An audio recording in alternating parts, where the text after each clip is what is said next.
Sir लोगों युवा जो होते हैं वो बड़ी प्रेरणा के रूप में आप लोग को देखते हैं, उनके लिए क्या आपके पास कुछ मैसेज है या उन लोगों के लिए मैसेज यही है कि जो भी आपका टारगेट है, जो भी आपका लक्ष्य है जीवन में, उस पे आप फ़ोकस करिए, डिवोटेड अपना रहिए, हार्ड वर्किंग करिए। सबसे ज़्यादा साइबर क्राइम के अंदर जो एक पुलिस के लिए पेच रहता है या मुश्किलें रहती है, कई बारी क्राइम के जो जो हैंडलर्स होते हैं वो विदेश में भी बैठे होते हैं।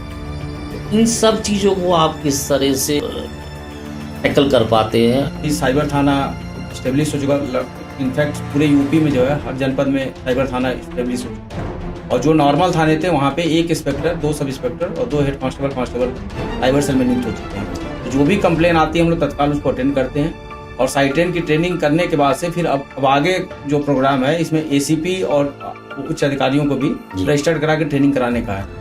लगातार हम लोग इसमें साइबर एक्सपर्ट भी जुड़े हुए हैं जो लगातार बीच बीच में आकर ट्रेनिंग देते हैं। ऐसे ADCP crime Ghaziabad police commissionerate बहुत सारी उपलब्धियां आपकी रही हैं, अक्सर हम टीवी में भी देखते रहते हैं, अक्सर हम लोग अखबार में भी देखते हैं। ऐसी कोई विशेष उपलब्धि जिसको आप हमारे दर्शकों के बीच में बताना चाहेंगे? जैसे पिछले 1 सालों में अगर किया जाए तो मेरे द्वारा गांजा भी 1 ट्रक पकड़ा गया है, दारू भी 1 ट्रक पकड़ी गई है जी। लगातार एनडीपीएस स्मैक और जो सारे एनडीपीएस के अराजक तत्व में सबको हमारी टीम हमारे लगातार लगी हुई है, लगातार काम चल रहा है। अभी लेटेस्ट में हम लोगों ने एटीएम फ्रॉडस्टर को भी पकड़ा। उत्तर प्रदेश में तमाम जिलों में आपकी नियुक्ति रही, तैनाती रही, गाजियाबाद कमिश्नरेट में और बाकी जिलों में हर जिले का एक अपना ट्रेंड होता है क्राइम का। तो अगर हम उस ट्रेंड की बात करें और बाकी पूर्वांचल के जिलों का जो ट्रेंड है अपराध का, उसमें क्या भिन्नताएं हैं या क्या एक जैसा कुछ है?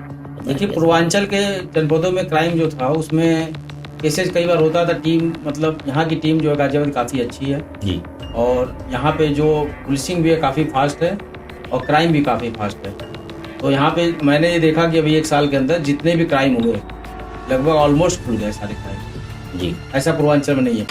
नमस्कार दोस्तों, मैं Vineet Kant Parashar, VK talk initiative by Vishesh Khabar media समूह के आज के इस 5वें पॉडकास्ट मंच पे आप सभी का हार्दिक स्वागत करता हूँ, अभिनंदन करता हूँ तथा ईश्वर से यही कामना करता हूँ कि आपका स्नेह प्यार जो हमें अब तक मिलता आ रहा है वो आगे भी इसी तरह से मिलता रहे और हम आप हमारे तमाम पॉडकास्ट मंच पे आए होने वाले इंटरव्यूज को यूं ही लाइक और सब्सक्राइब करते रहें। दोस्तों, आज हमारे बीच में अतिथि के रूप में एडीसीपी क्राइम सचिदानंद जी आए हुए हैं। सचिदानंद जी, हम आपका बहुत बहुत स्वागत करते हैं इस मंच में।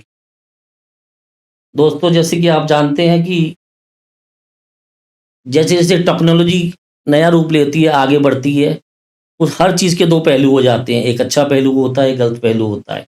इसी पहलू में आज अगर हम साइबर क्राइम, साइबर सेल की एक कंप्यूटर संबंधी चीज़ों की बात करें, साइबर की बात करें, तो साइबर में भी 2 चीज़ें हैं जहाँ ये साइबर हमको तमाम सहूलियतें दे रहा है, हमको आगे बढ़ा रहा है, नई-नई दिशाएँ, नए-नए हमको रोज़गार दे रहा है। उसी में इसका एक दूसरा पहलू भी है, डार्क पहलू भी है कि इसी से संबंधित क्राइम अब बहुत बढ़ते जा रहे हैं। लोगों को तमाम ठगी के मामलों में इसमें उलझना पड़ रहा है। तो इसी सब बातों को लेके आज हमारे बीच में एडीसीपी क्राइम सच्चिदानंद जी आए हुए हैं। हम उनसे इन्हीं बातों को लेके कुछ चर्चा करेंगे। जो हमारे मन में जिज्ञासा है, कुछ प्रश्न हैं, उन प्रश्नों को हम उनसे पूछेंगे और हमें उम्मीद है वो हमें हर प्रश्न का हर तरीके से अच्छी तरीके से बताएँगे। सच्चिदानंद जी, आज के इस पॉडकास्ट में आपका बहुत-बहुत स्वागत है सबसे पहले तो। सच्चिदानंद जी, जैसे कि हमने अपने दर्शकों को बताया कि आप एडीसीपी क्राइम के पद पे आसीन हैं गाजियाबाद में और यूपी पुलिस में बड़े काबिल अफसरों के रूप में आपको देखा जाता है। इससे पहले कि हम अपने प्रश्नों को आगे बढ़ाएँ आपको साइबर क्राइम को लेके, हम चाहेंगे कि आप हमें अपने बारे में कुछ बताएँ, अपनी व्यक्तिगत लाइफ़ के बारे में कुछ बताएँ। आपका बचपन, आपका स्कूलिंग, कब आप जॉब में आए, कब सर्विसेज़ में आए, आपका परिवार? प्लीज़। देखिए मूलतः मैं देवरिया डिस्ट्रिक्ट का रहने वाला हूँ और मेरी स्कूलिंग जो है सैनिक स्कूल घोड़ाखाल नैनीताल से हुई है। इसके बाद मैं दिल्ली यूनिवर्सिटी में रामजस कॉलेज से ग्रेजुएट हुआ 98 में और 2001 का कैंपस लॉ सेंटर देव यूनिवर्सिटी से मैं लॉ ग्रेजुएट हूँ और मैं 2005 बैच का पीपीएस अफसर हूँ और इस समय मैं एडीसीपी क्राइम गाजियाबाद के पद पे पोस्ट हूँ। वर्तमान में मैं यहाँ का क्राइम भी देख रहा हूँ गाजियाबाद का, और प्लस साइबर थाना का भी पर्यवेक्षण कर रहा हूँ। इससे पहले कहाँ-कहाँ आप किन-किन पोस्टों पे रहे और किन-किन जगहों में, किन-किन सिटीज़ पे रहे या इसके जिलों पहले में रहे मैं हैं? गोरखपुर में पोस्ट रहा, जी। मिर्ज़ापुर में पोस्ट रहा, सोनभद्र में रहा, हुँ, प्रयागराज में था, कुंभ मेला में भी था मैं। इसके बाद से फिर मैं आजमगढ़ में पोस्टिंग रही। फिर लखनऊ में मैं एडिशनल एसपी साइबर हेडक्वार्टर के रूप में भी 2 साल लगभग काम किया हूँ। मतलब साइबर में अगर हम बात करें तो आपका जो एक्सपीरियंस जो है हुँ, एज़ ए पुलिस ऑफिसर काफ़ी हुँ, लंबा है, हुँ, काफ़ी अच्छा। हुँ, आपको काफ़ी अनुभव है इस चीज़ का। 2 साल। जी, 2 साल का अनुभव है। अब गाज़ियाबाद में भी आप 1 साल होने जा रहा है। 1 साल आपको होने जा रहा है। आप एक ऑफिसर हैं, 2005 बैच की पीपीएस ऑफिसर हैं यूपी पुलिस में। अक्सर लोगों युवा जो होते हैं वो बड़ी प्रेरणा के रूप में आप लोगों को देखते हैं, वो भी चाहते हैं कि जिस तरह से आप देश की सेवा कर रहे हैं, प्रदेश की, जिले की सेवा कर रहे हैं, जनता की सेवा कर रहे हैं, वो भी उस प्रेरणा को लेके आगे बढ़ें और एक काबिल अफ़सर बने आप लोगों की तरह। तो उन लोगों के लिए क्या आपके पास कुछ मैसेज है या उन लोगों के लिए मैसेज यही है कि जो भी आपका टारगेट है, जो भी आपका लक्ष्य है जीवन में, उस पे आप फ़ोकस करिए, डिवोटेड अपना रहिए, हार्ड वर्किंग करिए, और जो टारगेट है, जो लक्ष्य है आपके जीवन का, क्योंकि हर फ़ील्ड का अपना-अपना महत्व है। तो अब जो भी लक्ष्य है अगर उसको लेके टारगेट लेके अपना हार्ड वर्किंग करेंगे, डिवोटेड रहेंगे, मेहनत करेंगे, तो निश्चित रूप से जो है उस टारगेट की पूर्ति होगी। सच्चिदानंद जी एक बात बताइए हमको, हर आदमी की एक जीवन में प्रेरणा होती है, चाहे उसकी व्यक्तिगत लाइफ़ हो, चाहे उसकी प्रोफ़ेशनल लाइफ़ हो। तो इन पर्सनल लाइफ़ आपकी प्रेरणा आप किसको मानते हैं? और इन पुलिस जॉब अपनी प्रेरणा आप किस अधिकारी को? देखिए, पुलिस की नौकरी के लिए चूँकि यहाँ पे एक दायरा आपके पास है, एक लंबा दायरा है जहाँ पे आप समाज की सेवा कर सकते हैं, लोगों की मदद कर सकते हैं। तो उसी प्रेरणा से मैं इस सर्विस में आया हूँ, और मैं मेरे लगातार यही प्रयास रहता है कि अपना एक्सेल करूँ। जो भी फ़ील्ड मुझे जो भी दायित्व दे, मेरी 15 साल की सेवा हो गई है। जो भी चीज़ें मुझे मिलती हैं, मैं कोशिश यही करता हूँ कि उसमें अपना एक्सेल करूँ। उसी प्रेरणा से मैं लगातार जो है अपना जो प्रोफ़ेशनल दायित्व है, उसको मैं निभाता हूँ। तो आप ये बताना चाह रहे हैं कि आप अपने बेंचमार्क खुद ही सेट करते हुँ, हैं। खुद ही मैं अपनी सेट प्रेरणा आप हुँ, खुद अपने बेंचमार्क को से ही लेते हैं हुँ। और उसको आगे बढ़ाने की चेष्टा करते हैं। उन्हीं में एक्सेल करते हैं।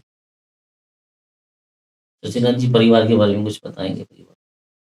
फादर मेरे बिज़नेसमैन हैं, जी, मेरे एल्डर ब्रदर जो है डॉक्टर हैं, और जो सबसे छोटा भाई है वो दिल्ली में जो है जी, स्टैटिस्टिकल डिपार्टमेंट में जो है डायरेक्टर के पद पे है, जी। और तीसरा भाई जो है मेरा बिज़नेसमैन है। मूल रूप से आप देवरिया के रहने मूल वाले रूप हैं। से मैं देवरिया का हूँ। सच्चिदानंद जी इस टाइप की जैसे पुलिस की जो एक जॉब है उसको बड़ा थैंकलेस जॉब मानी जाता है, पब्लिक डोमेन का बड़ा जॉब है ये। हुँ। रात-दिन इसमें एक ही होता है और बड़े प्रेशर में भी काम करना पड़ता है पुलिस को कई बारी जायज़ नाजायज़। ऐसे प्रेशर्स को आप कैसे झेलते हैं और किस तरह या किसी को कुछ स्पेशल ट्रेनिंग्स होती हैं आप लोगों की?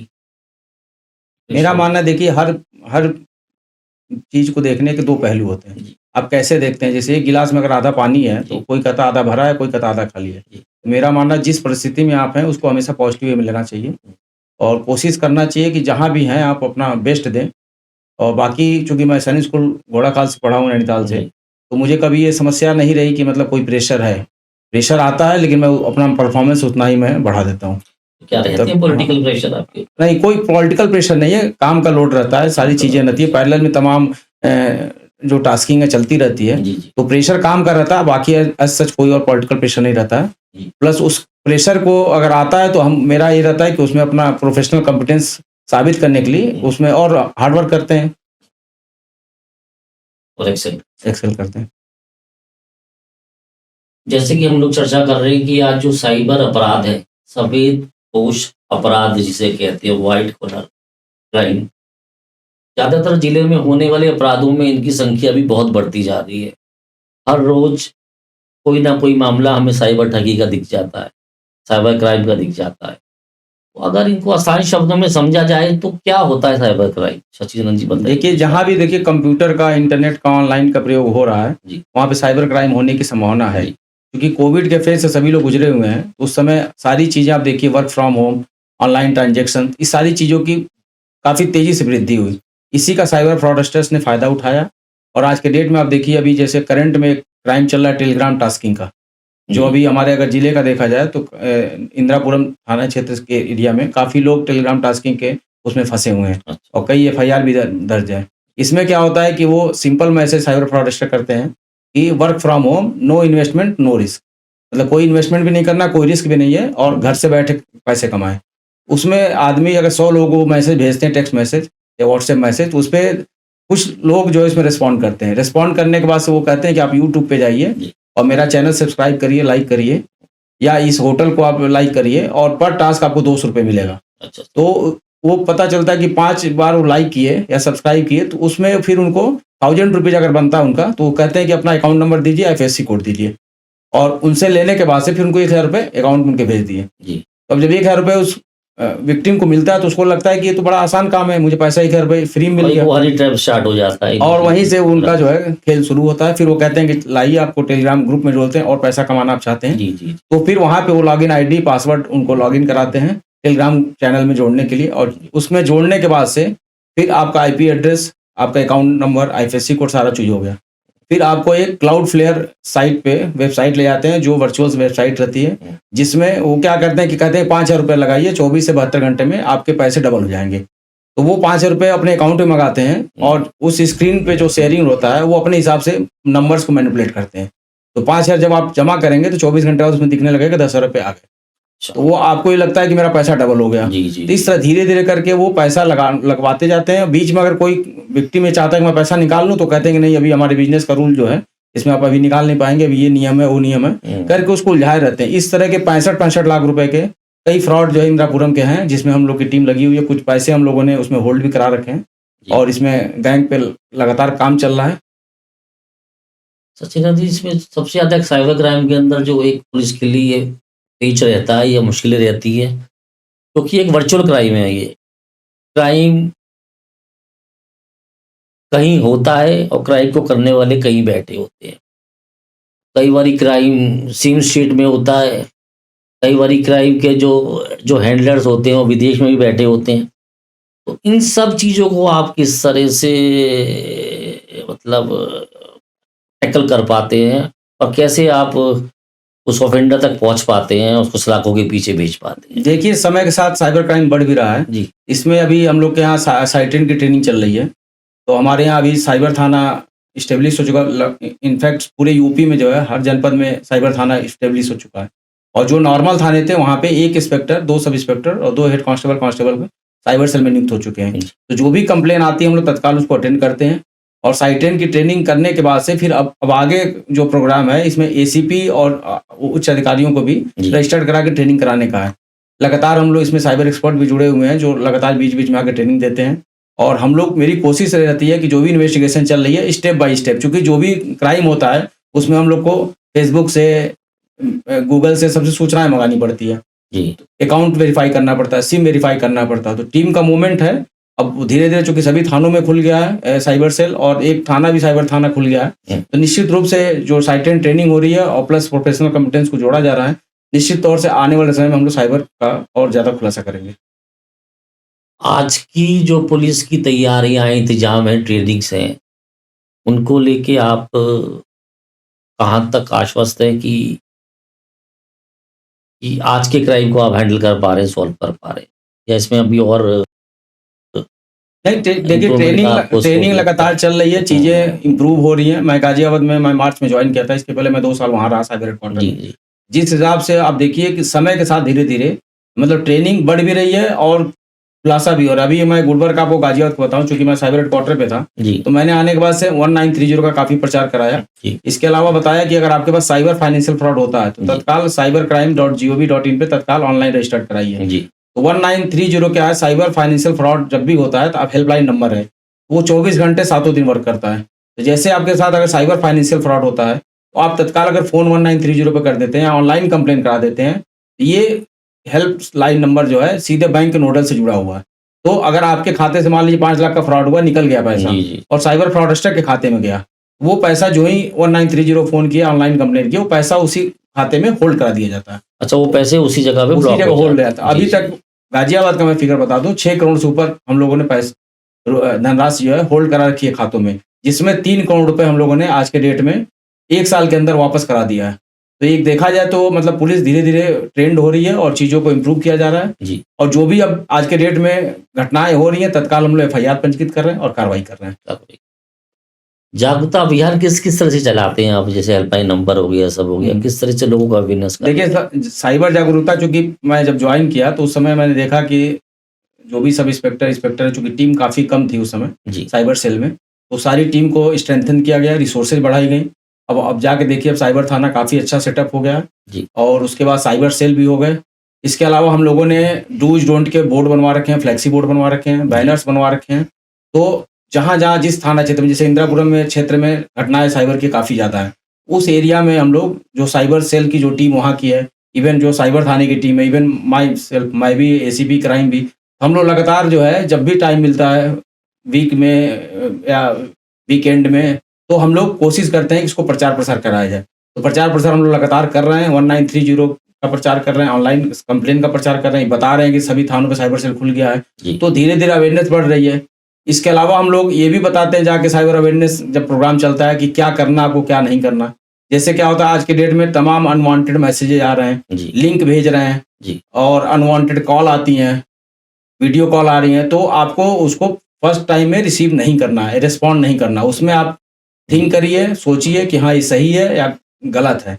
तो इसमें आपको थिंक करके तभी रिस्पॉन्ड करना है। जैसे केवाईसी अपडेट के लिए तमाम बैंक मैनेजर का फ़ोन करके आता है और खाते से पैसे निकल जा रहे हैं। तो इस तरह के केसेज में या कोई लिंक ऐसा आ रहा है जिसमें जियो का ऑफर मिल रहा है, तमाम कंपनियों का ऑफर मिलते हैं। इस तरह के लिंक से मेरा मानना है कि बचना चाहिए, चूँकि वो आजकल पेमेंट गेटवे से सारे फर्जी लिंक जनरेट हो रहे हैं। तो जियो ही लिंक खोल के आप अपना डिटेल भरते हैं, चूँकि जो कोई भी पेमेंट आप करेंगे तो उसमें आप डिटेल भरेंगे। वो डिटेल जो है वो ऑलरेडी उसका जो है वो अपने लैपटॉप पे खोल के आपकी सारी डिटेल देख रहा है।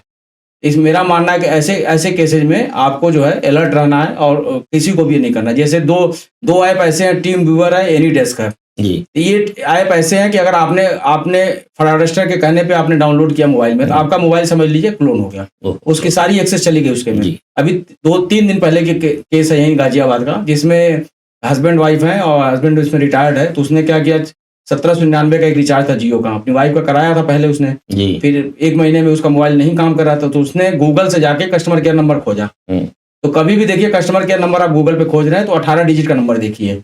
वहां पे भी साइबर फ्रॉडस्टर ने क्या कर रखा है, अपना 10 डिजिट का मोबाइल नंबर लगा रखा है। इन्होंने फोन किया, साइबर फ्रॉडस्टर ने उठाया, उन्होंने इनसे कहा कि आप एनीडेस्क ऐप डाउनलोड करिए, वाइफ से भी डाउनलोड कराया और दोनों के खाते से मिला के लगभग 25 लाख रुपए का फ्रॉड कर दिया।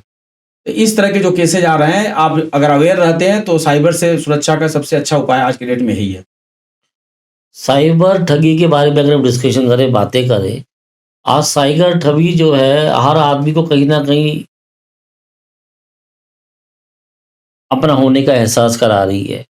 हमने क्राइमों को अक्सर देखा है, जो एक जनरल क्राइम होता है, जो एक फिजिकल क्राइम होता है, उसको तो अखबार हो, मीडिया हो, टीवी हो, हर चीज़, हर लोग बड़े प्रमुखता से छापते हैं। इवन पुलिस भी तमाम उसकी जो एक गुड वर्क के रूप में ज़्यादा लेते हैं। बट साइबर ठगी से संबंधित, साइबर क्राइम से जितने भी मामले हमने देखे हैं, शायद अवेयरनेस की कमी में या जो भी कारण है, इसको प्रमुखता से, एक तो मुझे लगता है अपनी अखबारों में भी जगह नहीं मिल रही और ना ही पुलिस भी इसको बहुत ज़्यादा हाईलाइट करती है। ऐसा मेरा सोचता है, आप बताएंगे इस बारे में? नहीं, इस तरह के देखिए केसेस जो आ रहे हैं, अब आप देखिए पेपर उठा के जो भी पेपर्स आ रहे हैं, अब तो कवरेज हो रहा है। जो लोग भी जागरूक हैं, चूंकि गाजियाबाद है, यहाँ पे मुझे लगता है कि लोग काफ़ी जागरूक हैं पूर्वांचल की अपेक्षा, और लोग अपनी बातों को मीडिया में पहुँचा रहे हैं। इसके अलावा साइबर थाने या साइबर सेल पे जा रहे हैं, जिसमें भी मामले हैं तत्काल हम लोग अपनी टीम, जो जांच वाली टीम में लगाते हैं, और जहां देखते हैं कि हाँ क्राइम हुआ तो तत्काल एफआईआर भी दर्ज हो रही है। तो अब लगातार क्राइम हम लोग जो है, जो भी हो रहा है, उस पर तत्काल संज्ञान लेते हुए अग्रिम विधि कार्रवाई तत्काल हम स्टार्ट कर रहे हैं।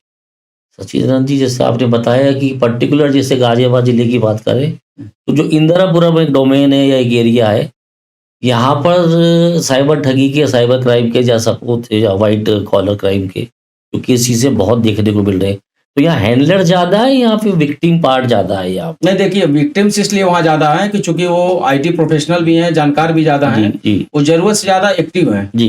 जैसे ईमेल आया कोई स्पूरियस, वो चेक नहीं करते हैं कहाँ से आया क्या है, तुरंत जवाब देते हैं जी। तो कोई भी चीज़, मैसेज आया, कोई लिंक आया, तत्काल उसको क्लिक करते हैं, डिटेल भर देते हैं। तो जब तक जागरूक नहीं, दूसरा ग्रीड है उनका कि हम एक रुपए का 2 रुपए बना लें। बिल्कुल तो इस तरह की ग्रीड, और इसमें अगर हम फंसेंगे, चूंकि हमें फर्स्ट ऑफ ऑल ये थिंक करना है बिल्कुल कि कोई भी स्ट्रेंजर हमारा पैसा डबल क्यों करेगा, बिल्कुल जिसको हम जानते तक नहीं है। जी तो इसमें पहला यही है कि कहीं से फोन आ रहा है, जैसे मान लीजिए बैंक से फोन आया, कहीं से फोन आ रहा है, तो उसको आप चल के देख ले, आप फिजिकली वेरीफाई कर लीजिए कि वास्तव में बैंक मैनेजर ने फोन किया कि नहीं बना। इसमें आदमी केवल, आप सोचिए कि लेजी होने के कारण जो है ना सारी समस्याएं बढ़ रही हैं।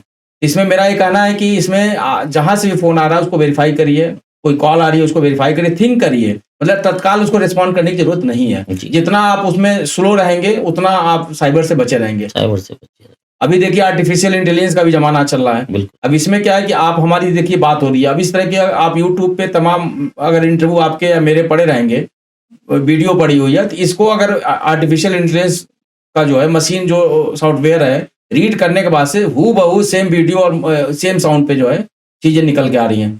तो इस तरह के भी फ्रॉड अब शुरू हो गए हैं, जिसमें जैसे वीडियो कॉल आपके पास आई, जिसमें ये हुआ कि आपके बहुत खास फ्रेंड ने आपको वीडियो कॉल किया, जी आपने उठाया, उसने कहा कि मैं एक्सीडेंट हो गया है या मैं कहीं फंसा हुआ हूँ, मुझे 5 लाख रुपए की जरूरत है। जी जी तो उसमें क्या होता है कि आदमी कुछ भी, यार मेरे फ्रेंड का ये, तुरंत वो क्या करता है, पैसा ट्रांसफर कर देता है। ऐसे में मेरा मानना है कि ऐसे क्राइम को भी रोकने के लिए आपको तत्काल, अगर आपका अच्छा फ्रेंड है तो आप, या अच्छा रिलेटिव है, क्लोज रिलेटिव है, तो आपके पास मोबाइल नंबर होगा, बिल्कुल तो जरूर उसके मोबाइल नंबर पे कॉल करके उस चीज को वेरीफाई करिए, तभी उसको पैसे ट्रांसफर करिए। जी इसके अलावा आप देखिए फेसबुक पे तमाम लोग एक्टिव हैं। फेसबुक पे क्या होता है कि आज के डेट में कॉपी करके फर्जी लिंक जनरेट कर देते हैं, उसके बाद से आप ही के फ्रेंड सर्कल से पैसे मांगे जा रहे हैं। इसलिए फेसबुक जो लोग भी चलाते हैं, प्रोफाइल अपना बनाए हुए हैं, उसको लॉक करके रखें। मतलब साइबर क्राइम से संबंधित जो भी ठगी है, जो भी इस प्रकार के मामले हैं, इनसे बचना है तो उसका मूल आधार दो ही है, एक तो व्यक्तिगत जागरूकता, एक सामाजिक जागरूकता। समाज आप खुद भी जानें और लोगों को भी अवेयर करें, परिवार में भी लोगों को अवेयर करें, मतलब तभी तभी चल इससे बचाव है, नहीं तो ये रोज कहीं ना कहीं आप जैसे अभी लेटेस्ट में आप देखिएगा, एक सेक्सटॉर्शन का भी केस बहुत चल रहा है। जी जी ये मेवात का गैंग है, राजस्थान का। जी वहां से क्या होता है कि आप जैसे फेसबुक चलाते हो, फेसबुक पे किसी भी ब्यूटीफुल गर्ल का फोटो भेज दिए, जी आपने देखा, फ्रेंड रिक्वेस्ट आपने एक्सेप्ट कर लिया, जी उसके बाद उसमें मैसेंजर का एक ऑप्शन होता है, जी मैसेंजर से मैसेज शेयर करना शुरू कर देते हैं, जी भेजना शुरू करेंगे, फिर वो आपके व्हाट्सएप में घुसेंगे, ट्विटर आप चलाते हैं, जितने भी आप वो चलाते हैं, जी उस सब पे जो है धीरे धीरे आपके एक्सेस करते जाएंगे। हम्म। उसके बाद से क्या होता है, एक दिन रात में जब 11 बजे आप लेटने के मूड में रहेंगे, तो उस समय वीडियो कॉल आएगी, जी और जो लड़की रहेगी सामने, वो क्या होता है कि न्यूड होना शुरू हो जाएगी, जी और आपको भी मोटिवेट करेगी कि आप भी न्यूड होइए। तमाम पिछली हरकतें तो करती है आप जो ही आप आपकी। न्यूड होने की कोशिश करेंगे, 10 सेकंड या 15 सेकंड का वीडियो रहता है, उसका तो स्विच ऑफ कर देगी। वो अपना जो ही आपसे वीडियो कॉल बात कर रही है, तो आपका वो अपना स्क्रीन रिकॉर्ड मोबाइल का ऑन कर लेती है, जी तो अपनी रिकॉर्डिंग भी हो रही है, उसकी भी रिकॉर्डिंग हो रही है। वो 10-15 सेकंड का वीडियो बनाने के बाद से वो मोबाइल ऑफ हो जाता है। उसके बाद से वो क्या करेगी, अगले दिन से फिर वो सीबीआई बन के, यूट्यूबर बन के, और तमाम अलग अलग प्रेशर बना के लोगों से पैसा निकलवा रहे हैं। जी जी जो मैं साइबर हेडक्वार्टर में जब था, तो उसमें 1-1 करोड़ रुपए तक के केस आए, लोगों ने प्रेशर में सुसाइड कर लिया, क्योंकि वो सारा सोशल मीडिया आपका हैक कर चुकी है, जी सब में एक्सेस है। तो वो कहती है कि ये वीडियो मैं आपके सोशल मीडिया में डाल रही हूँ, तो जो सम्मानजनक व्यक्ति रहता है उसको लगता है मेरी वाइफ जानेगी, मेरे बच्चे जानेंगे, या समाज में मैं इस पद पे हूँ, मेरी प्रतिष्ठा जाएगी।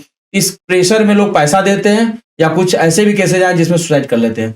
इसमें भी चूंकि लोग एफआईआर कराने आगे नहीं आ रहे हैं, तो जो भी केसेस रजिस्टर्ड होते हैं उसमें हम लोग कोशिश करते हैं, कई केसेस राजस्थान पुलिस के सहयोग से खोला भी गया पूर्व में। और इस तरह के केसेस को रोकने का यही तरीका है कि ऐसे अगर आपसे कोई गलती हो भी जाए, पहले तो इस तरह के वीडियो कॉल उठाइए नहीं, जी और वीडियो कॉल अगर आपने उठा लिया है तो कभी भी ऐसे अराजक तत्वों से कभी भी पैसा मत दीजिए, और इसका डरिए मत। तत्काल पुलिस को रिपोर्ट जी करिए। जी तो precaution is always better than a cure, आप बोल रहे हैं, बिल्कुल बिल्कुल। और हमेशा अवेयरनेस जो होती है एक पार्ट, वो हमेशा आपको हेल्प करेगी। बिल्कुल। और कभी भी इस टाइप के क्राइमों से, स्पेशली साइबर क्राइम में, इंफॉर्मेशन पुलिस को देना ऑन टाइम बहुत ही जरूरी बहुत है। जरूरी। जी जी आजकल जैसे हम लोग देख रहे हैं कि चाइनीज जो गेटवेज आ गए हैं, ये जो तमाम एप्लीकेशन चल रही हैं, ये लोगों को लोन के लिए भी बड़ा आती हैं, उनको लोन भी दे देती है, पेपरलेस लोन जिसे कहते हैं।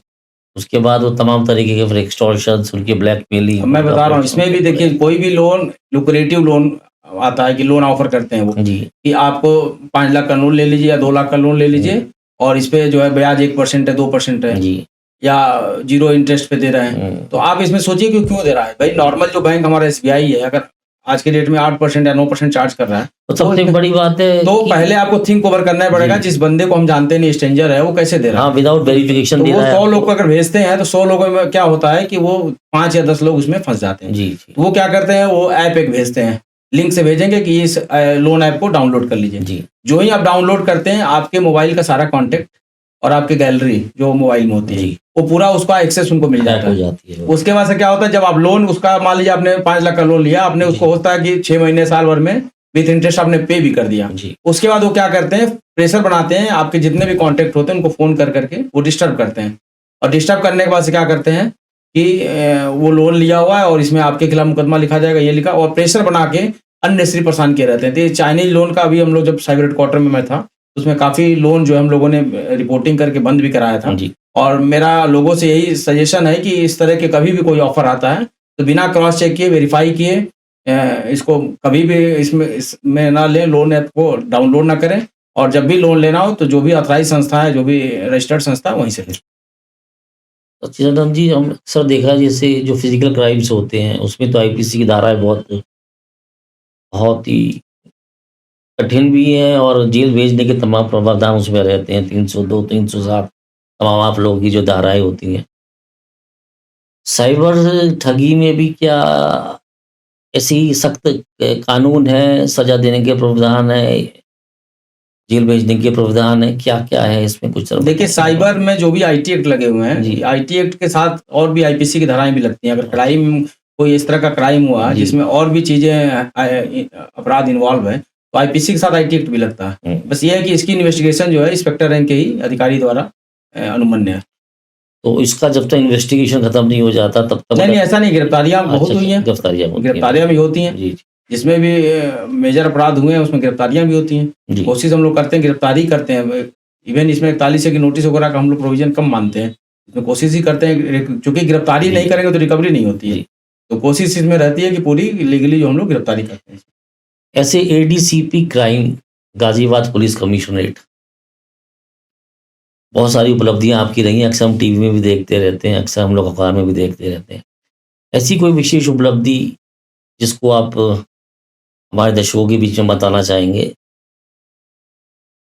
साइबर देखिए, मैं क्राइम जब से से जुड़ा। जॉइन किया हूँ जी, यहाँ जी। पे लगातार मैं देखा कि एनसीआर बेल्ट में वास्तव में क्राइम काफ़ी है। जी, लेकिन कमिश्नरेट लगने के बाद से गाज़ियाबाद में काफ़ी हद तक कंट्रोल हो गया। जैसे पिछले 1 सालों में अगर किया जाए तो मेरे द्वारा गांजा भी 1 ट्रक पकड़ा गया है, दारू भी 1-1 ट्रक पकड़ी गई है। जी, लगातार एनडीपीएस स्मैक और ये जो सारे एनडीपीएस के अराजक तत्व में सबको हमारी टीम हमारी लगातार लगी हुई है, लगातार काम चल रहा है। अभी लेटेस्ट में हम लोगों ने एटीएम फ्रॉडस्टर को भी पकड़ा, जिसमें 3 गैंग के लोग थे उसमें। क्या था ये एटीएम फ्रॉडस्टर की? एटीएम फ्रॉडस्टर ये करते थे कि वो अपना एटीएम लोगों से, जैसे वो जेब कतरे से कनेक्टेड थे, जो अच्छा। गैंग था। जी, जी। तो जेब कतरे से क्या करते, तो जितने भी एटीएम उनके पास मिलते थे जेब कतरों के पास से, उनको पैसे देके वो खरीद लेते थे। इसके अलावा जहाँ-जहाँ एटीएम लोगों का कहीं कभी गलती से छूट गया एटीएम मशीन में या कहीं और छूटा हुआ है, वो अरेंज करते थे। इस तरह करके उनसे 92 एटीएम हम लोगों ने बरामद किया था। और वो एटीएम क्या करते थे कि एटीएम में जहाँ पे चिप होती है, जी, जी। जो मशीन में लगाते हैं, तो उसमें वहाँ पे वो क्या लगाते थे, फेविक्विक लगाते थे। उसके बाद मशीन में लगा के 2 बार 3 बार भेजते, उसमें अंदर बाहर करते थे, तो जी। जो उसकी मशीन की रीडिंग कैपेसिटी थी चिप की, जी, वो जी। खत्म हो जाती थी। अच्छा। उसके बाद से कोई बंदा कस्टमर आया तो उसपे पूरा गैंग लगा रहता था, दूर-दूर अपना खड़े हैं और सब लगे रहते थे। हुँ। और उसके बाद से जो ही वो अपना एटीएम मशीन में लगाता था कार्ड को, तो कार्ड रीड तो करती नहीं थी। तो ये उसको हेल्प करने के बहाने, जैसे 2 बार 3 बार वो लगाता ही था, क्योंकि वो रीड नहीं करे तो परेशान होता था पैसा निकालने। तो वो उसको धोखे से देख लेते थे उसका एटीएम पिन। उसके बाद से उसी में उसको मौका देके वो एटीएम, अगर एसबीआई का एटीएम था एसबीआई से बदल देते थे, उनके हर बैंक का उनके पास एटीएम था। तो बदल देते थे, उसके बाद से वो स्वाइप मशीन भी रखे थे फ़ोन पे का। अच्छा। तो वो जो ही बंदा अपना गया, दूसरा एटीएम फर्जी वाला इनका लेके, हुँ। उसके बाद वो स्वाइप मशीन से पैसे निकाल लेते थे। तो काफ़ी बड़ा गैंग था, उसमें एक के विरुद्ध तो 25 मुकदमे लिखे थे, एक के विरुद्ध 9 थे, एक के विरुद्ध 7 थे। जी। और पिछले 4-5 सालों से ये लोग काम कर रहे थे। तो बहुत ही अच्छा गैंग वर्कआउट हुआ। उसमें एक सूरज करके भागा हुआ था, जी, जी। उसपे भी टीम लगी हुई है। इस पे लगातार हमारी पुलिस जो है काम कर रही है। सच्चिदानंद जी, एक बात जो मेरे ज़हन में आ रही है वो ये है कि जो साइबर ठगी के जितने भी मामले होते हैं, ये ठगी होने के बाद पुलिस में कंप्लेन होती है या कभी ऐसी लीड भी आपके पास होती है कि ठगी होने से पहले आप उसको कैप्चर कर पाते हैं या पकड़ पाते हैं? नहीं, जैसे अब लेडीज वाले केस में अगर कुछ ऐसा है, फेसबुक प्रोफाइल हैक हो गया, कुछ अश्लील हरकतें आ रही हैं, इस तरह की आ रही हैं, तो वो तो तत्काल हम लोग उसमें फेसबुक प्रोफाइल वगैरह तत्काल बंद भी करा मतलब देते साइबर सेल हैं। में भी मुखबर वाला तंत्र हाँ, चलता है हाँ, आपका। तत्काल हाँ, कार्रवाई हम लोग करते हैं उसमें। जी, जी, जी। और इसमें जैसे एटीएम वाले हैं, जैसे अभी मैं जो केस बता रहा हूँ, इसमें मुखबिर तंत्र भी बहुत काम करता है। तो अभी जो आपको लग रहा है, ये आने वाले समय में साइबर का क्राइम बढ़ रहा है ज़रूर, जी। लेकिन हमारी पुलिस भी उसी के साथ धीरे-धीरे ट्रेंड हो रही है। तो जैसे आपका जो पुलिस वर्कशॉप्स होती है, बैक एंड में जो आप पुलिस पर्सनल बैठे होते हैं, ये लोग भी क्या इस टाइप के जो जैसे ये एप्लीकेशन लोग खरीदते रहते हैं, इनको खोल-खोल के देखते रहते हैं? देखिए, जी। हमारे यहाँ national cyber crime reporting portal है। जी, जी।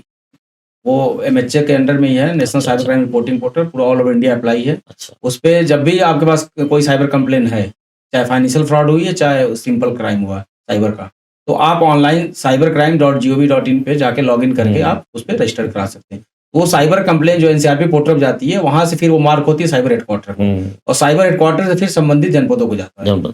तो वहाँ से हमारे यहाँ कंप्लेन अगर देखा जाए, तो पिछली बार मैं जब ज्वाइन किया था 26,000 के लगभग कंप्लेन थी। आज के डेट में हम लोगों ने काफ़ी जाँच करके एफआईआर लिख के सारी निस्तारित करते-करते इस समय 15 या 16,000 के लगभग जाँच पेंडिंग है। हम लोग लगातार उस पे काम कर रहे हैं, और इससे ये भी रहता है, लोगों को भी सुविधा रहती है कि तत्काल ऑनलाइन कंप्लेन कर दी है, फिर उसमें अगर जो ही अगर लगता है कि जाँच हुई, अगर चीज़ें सही पाई जाती है, तुरंत एफआईआर लिख के कार्रवाई हो रही है। अक्सर ये देखा गया कि जो छोटी ठगी के मामले होते हैं, 5,000, 10,000, 20,000, वो कभी कंक्लूड नहीं हो पाते। पता लगा कि किसी ने, कोई हैकर आपका बैंगलोर में बैठा है, कोई हैकर आपका आंध्र प्रदेश में बैठा है, कोई अमेरिका में बैठा है, वहाँ से वो हैक हो गया, पैसा वहाँ विथड्रॉ हो गया। अब इस छोटे क्राइम को पकड़ने के लिए शायद बड़े संसाधनों की भी ज़रूरत पड़ने लगती है, तो मुझे लगता है ये सब कंक्लूड हुए भी नहीं। नहीं, अब चीज़ें इम्प्रूव हो रही हैं, जो छोटे क्राइम भी हम लोग कोशिश जी, करते हैं। जी, जी। जैसे टीम जा रही है, मान लीजिए जामताड़ा की गैंग है, जी। यहाँ देखिए 3-4 जगह गैंग है जो मेन ऑपरेट करता है। एक मेवात का गैंग है राजस्थान में, अच्छा। एक जामताड़ा हो गया आपका, वेस्ट बंगाल वगैरह से सबसे ज़्यादा फर्जी सिम, 99% फर्जी सिम वहीं से आ रही है। जी। तो वो एरिया सब लोकेटेड है, हॉट स्पॉट्स है। तो अभी जो हम लोग का कोऑर्डिनेशन यही है कि अभी जो टीम मैं, मतलब जो मैंने साइबर हेडक्वार्टर पे भी अनुपालन किया, और यहाँ भी मेरी कोशिश है कि अगर वहाँ के जैसे 5-6 केस निकल गए, एक ही बार टीम जो है पूरी रवाना होगी, और सारे 5-6 केस जो है वहाँ लोकल पुलिस को संपर्क करके वो सारे देख के और धरपकड़ करके अपना आगे वो केस को वर्कआउट करेंगे। आजकल सचिन जी, ये भी देखा जा रहा है कि बैटिंग बहुत ज़्यादा होती है आजकल एप्लीकेशन के थ्रू, स्पेशली जैसे क्रिकेट की बैटिंग हो गई, तमाम और जितने की चीज़ों की बैटिंग हो गई। इस टाइप के लोगों पे आपका क्या पकड़ रहती है? किस तरह से आप इनको ट्रैप कर पाते हैं, रोक पाते हैं? इसमें मेन है वही शिकायत आने के बाद ही काम होती है। इसमें एसटीएफ भी काम कर रही है, और जी, हम जी। लोग के पास अगर कोई इंडिविजुअली शिकायत आती है, अगर हमारा एरिया ऑफ जुरिडिक्शन है, तो हम लोग उस पे काम ये करते हैं। बैटिंग साइबर क्राइम का ही पार्ट होता है? नहीं, साइबर क्राइम का भी है, नॉर्मली पुलिस काम कर सकती है, अच्छा, एसटीएफ भी कर करती है सकते इसपे। हैं। तो क्राइम है तो भाई जिसके भी सूचना है वो भी कर सकता है काम, ऐसा कोई वो नहीं है, जी, जी, जी, जी। सूचना के ऊपर है। उत्तर प्रदेश में तमाम जिलों में आपकी नियुक्ति रही, तैनाती रही, और करीब 15 साल का आपका जॉब का अनुभव भी हो गया। आपने गाजियाबाद कमिश्नरेट में और बाकी जिलों में, हर जिले का एक अपना ट्रेंड होता है क्राइम का। तो अगर हम उस ट्रेंड की बात करें, तो गाजियाबाद जिले का जो ट्रेंड है और बाकी पूर्वांचल के जिलों का जो ट्रेंड है अपराध का, उसमें क्या भिन्नताएं हैं या क्या एक जैसा कुछ है? कुछ बताएंगे? देखिए, पूर्वांचल के जनपदों में क्राइम जो था, उसमें केसेस कई बार होता था। टीम, मतलब यहाँ की टीम जो है गाजियाबाद काफ़ी अच्छी है, जी। और यहाँ पे जो पुलिसिंग भी है काफ़ी फास्ट है, और क्राइम भी काफ़ी फास्ट है। तो यहाँ पे मैंने ये देखा कि अभी 1 साल के अंदर जितने भी क्राइम हुए, लगभग ऑलमोस्ट खुल गए सारे क्राइम। जी। ऐसा पूर्वांचल में नहीं है। पूर्वांचल में जो टीमें हैं, उसमें अगर देखा जाए ओवरऑल, तो मतलब केसेस मतलब खुलते हैं, लेकिन मतलब 100% नहीं खुल पाते। यहाँ पे सारे केसेस लगभग, मेरा मानना है 1 साल के अंदर मैं जो देख रहा हूँ, 100% सारे केसेस लगभग खुल जाते हैं। तो इसकी जो क्रेडिट जाता है सचिन रंजीत जी को जाता है, संसाधनों को जाता है, नहीं, पूरे कमिश्नरेट सिस्टम को को जाता है, जाता है। इसलिए कि इसमें कमिश्नरेट सिस्टम लगने के बाद जी। फोर्स भी 1.5 हुई, जी, और जो टीमें काम कर रही हैं, जी। वो काफ़ी अच्छी हैं, अपना टाइम दे रही हैं, और लोगों से संपर्क में हैं। तो मुखबिर की भी सूचना रहती है, सर्विलांस का भी हम लोग प्रयोग करते हैं, साइंटिफिक जी। एविडेंस भी प्रयोग करते हैं। जी, जी। ओवरऑल एक कंप्रिहेंसिव अप्रोच पूरा टीम कराता है, इसलिए केसेज यहाँ वर्कआउट हो रहे जैसे हैं। कमिश्नर बनने के बाद सभी लोगों ने जिले में इस बात को तो अनुभव किया कि जिस तरह से कमिश्नरेट बना, और उस क्रम में जब काबिल अफसरों की यहाँ पर तैनाती हुई, उसी क्रम में एक आप भी हैं। जिले में क्राइम को लेके काफ़ी कमी आई है और साइबर क्राइम को लेके भी बहुत नहीं, हमारा फोकस है। लगातार बहुत प्रयास है, फोकस लगातार प्रयास है। जी, जी, साइबर जी, क्राइम भी हम जी, लोग इसी तरह प्रयासरत रहेंगे तो इसको आने वाले समय में साइबर अवेयरनेस के माध्यम से और क्राइम को बिल्कुल। जल्दी कंट्रोल करेंगे इसको। सच्चिदानंद जी, मेरा ये मानना है कि catch them from the from the seed. एक जो अवेयरनेस प्रोग्राम है अगर स्कूलों में भी दिए जाएँ, बच्चों को वहीं से समझाया जाए साहब भाई, कि आने वाले जो बच्चे हैं हमारे उनकी अपब्रिंगिंग तमाम इस टेक्नोलॉजी में ही अपब्रिंगिंग्स उनकी होनी है। आजकल 2 साल का बच्चा भी अपना ऐप खोल लेता है, कार्टून देखने लगता है, मोबाइल को चला लेता है, जो कि शायद हमारे समय पे नहीं हो पाता था। हम तो आज तक भी ऑन ऑल से ज़्यादा को ज़्यादा समझ नहीं पाते। तो क्या आप लोगों की कुछ इस दिशा में भी सोच है स्कूलों में, नहीं, चल रहा है इन वो सब अभी। जगहों पे ट्रेनिंग साइबर करने की? अवेयरनेस का जो प्रोग्राम हमारा अच्छा, है, अच्छा। लगातार स्कूलों में चल रहा है। अभी मैं सेंट जोसेफ स्कूल में भी 3 दिन पहले गया हुआ था। अच्छा, अच्छा, अच्छा। पूरी टीम लेके गया था। जी, तो जी। लगातार हम लोग स्कूलों में भी चला रहे हैं, चला। कॉलेजेस में भी चल रहा है। हुँ। पब्लिक प्लेस है, जो भी मेट्रो है, बस हुँ। स्टेशन है, रेलवे स्टेशन है, प्लस जो सोसाइटीज़ है वहाँ पे। तो फ़ोकस हमारा सब है ये अवेयरनेस, साइबर अवेयरनेस का प्रोग्राम जो है आने वाले समय में हम इसमें और तेज़ी लाएँगे, हुँ, ताकि लोग जितना जागरूक होंगे। और हुँ। मेरा ये मानना है जैसे कोविड में जन-जन अभियान बनाया गया था कि हाथ धोना है जी, 20 जी, सेकंड, जी, तो बिल्कुल। इसको भी जन-जन अभियान बनाना पड़ेगा जन-जन अभियान। जागरूकता में, ऑसम। और सबको वन टू वन इन्वॉल्व होना पड़ेगा। जी। तब जाके ये क्राइम, मेरा मानना है कि जितना लोग अवेयर रहेंगे, चीज़ों से बचेंगे। क्योंकि जो मोडस ऑपरेंडी है साइबर क्रिमिनल्स का, वो डे बाय डे चेंज भी हो रहा है। जी। और हर हर चीज़ में जो जहाँ आप सोच नहीं सकते, वहाँ भी साइबर क्रिमिनल्स घुसे पड़े हैं। इसलिए मेरा मानना है कि इसमें जन-जन अभियान चलाना पड़ेगा, और जितना हम अवेयर रहेंगे। देहात का आदमी ठगा नहीं जा रहा है। क्यों? जी। क्योंकि वो एंड्रॉइड फ़ोन भी नहीं चला रहा है, बिल्कुल ठीक। वो ईमेल नहीं देख रहा है, वो अननेसेसरी मैसेज भी नहीं देख रहा है। ऑनलाइन कोई ट्रांज़ैक्शंस नहीं तो करता, नेट ऑनलाइन बैंकिंग ट्रांज़ैक्शन नहीं नहीं है कर रहा है। उसका। तो इस तरह अगर देखा जाए तो इसमें पढ़े-लिखे लोगों के साथ ही ये क्राइम हो रहा हुँ, है। हुँ। तो मेरा मानना है कि हम पढ़े-लिखे होके और हम थोड़ा-सा अवेयर रहेंगे तो इस क्राइम को हम कंट्रोल करने में मदद कंट्रोल रहेगा। करने में मदद बिल्कुल ठीक कहा आपने।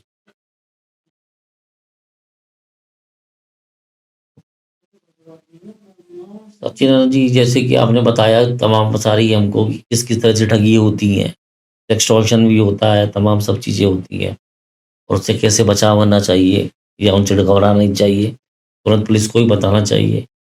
तो अगर नटशेल में अगर हम इसको डिस्कस कर रहे हैं कि कुछ मोटी-मोटी टिप्स जो आप आज हमारे दर्शकों को देना चाहेंगे, जिसमें कि वो आप बताएँ कि 1, 2, 3, 4, 5 ये पॉइंट्स हैं, इनको हमेशा जब भी आपके पास कोई मैसेज आता है और कुछ कंप्यूटर पे कुछ आता है, तो ये 4 पॉइंट हमेशा ज़हन में रखें, तब जाके उस चीज़ को खोलें या उस एप्लीकेशन को ओपन करें। क्या बताना चाहेंगे? देखिए, मैं ये बताना चाहूँगा कि जो भी अभी जैसे पेमेंट गेटवे से तमाम फर्जी लिंक जनरेट हो रहे हैं। जी, जो भी अननोन लिंक आते हैं, जी, अननोन मैसेजेस आ रहे हैं, अननोन ईमेल आ रही है, अननोन वीडियो कॉल आ रहे हैं, स्ट्रेंजर की कॉल आ रही है। ऐसे कॉल्स को मेरा मानना है कि रिस्पॉन्ड करने की ज़रूरत नहीं है। अगर आप रिस्पॉन्ड भी कर रहे हैं तो जो अपना पर्सनल डाटा है, जैसे एटीएम कार्ड का जो भी सीवीवी नंबर है, उसका एक्सपायरी डेट है, बैंक अकाउंट नंबर है, जो पासवर्ड है, ओटीपी है, ये सब चीज़ें नहीं बताना है। जी, और इसको अपने बैंक से संबंधित जो आपका बैंक है, उससे जाके फिजिकली वेरीफाई करना है। केवाईसी अपडेट के लिए तमाम फ़ोन आ रहे हैं, तो आप जितना अवेयर रहेंगे उतना अच्छा रहेगा। किसी भी स्ट्रेंजर के कहने पे कोई ऐप डाउनलोड नहीं करना है। जी, एनी डेस्क हुआ या टीम व्यूअर ऐप हुआ, कोई भी ऐप डाउनलोड नहीं करना है। इसके अलावा आप देखिए, तमाम और भी अपराध हो रहे हैं, अपराध का कोई लिमिट नहीं है। जी, एक्सटॉर्शन का जैसे मैंने आपको बताया, टेलीग्राम ग्रुप का बताया, जी, इस तरह का क्राइम का जो कोई लेवल नहीं है। जैसे गूगल पे आप कस्टमर केयर नंबर सर्च करते हैं कभी भी, तो वहाँ पे देखिए कभी मोबाइल नंबर जो है 10 डिजिट वाला अगर है तो मान के चलिए वो साइबर फ्रॉडस्टर वो साइबर फ्रॉड क्योंकि कस्टमर केयर का नंबर कभी भी जो है 18 डिजिट का ही है, उसी जी। को प्रयोग करें। और कभी भी किसी भी सर्विस के लिए कभी भी गूगल पे कस्टमर केयर नंबर मोबाइल का प्रयोग ना करें। एक बात बताइए, ये जो 18 नंबर डिजिट की जो हम बात करते हैं हेल्पलाइन नंबर, ये कुछ गवर्नमेंट का स्टैंडर्ड कुछ एक प्रोसीजर है 18 नंबर का होना या क्या है ये सच्चिदानंद? नहीं, नहीं, कस्टमर केयर नंबर देखिए बहुत पहले से चला आ रहा है। 18 डिजिट का नंबर जो गूगल पे पेस्ट रहता है, जी, वो ओरिजिनल कंपनी का है। जी, लोग अपनी सहूलियत के लिए वो क्या होता है, मोबाइल नंबरों पे जो है कॉल कर लेते हैं। तो जी, मोबाइल नंबर, मेरा मानना है जो भी कस्टमर केयर का नंबर गूगल पे अगर आप उठा रहे हैं तो मोबाइल नंबर अगर है तो उस पे कॉल मत करिए। बिल्कुल मत करिए। तो दोस्तों, ये थी आज इनकी मुलाकात हमारे एडीसीपी क्राइम सच्चिदानंद जी से और हमें लगता है कि जो बातें उन्होंने बताई, अगर हम चीज़ों को अपने जीवन में पालन करेंगे, अपने रोज़मर्रा ज़िंदगी में पालन करेंगे, तो हम साइबर ठगी के जो बड़े बड़े अपराध हो रहे हैं, जिसमें तमाम लोगों को फाइनेंशियल लॉसेस भी हो रहे हैं, मेंटल लॉस भी हो रहे हैं, स्ट्रेस भी बढ़ रहे हैं, उन सब चीज़ों से हम बच पाएंगे। तो सच्चिदानंद जी बहुत बहुत धन्यवाद आज के इस आपको पॉडकास्ट। धन्यवाद।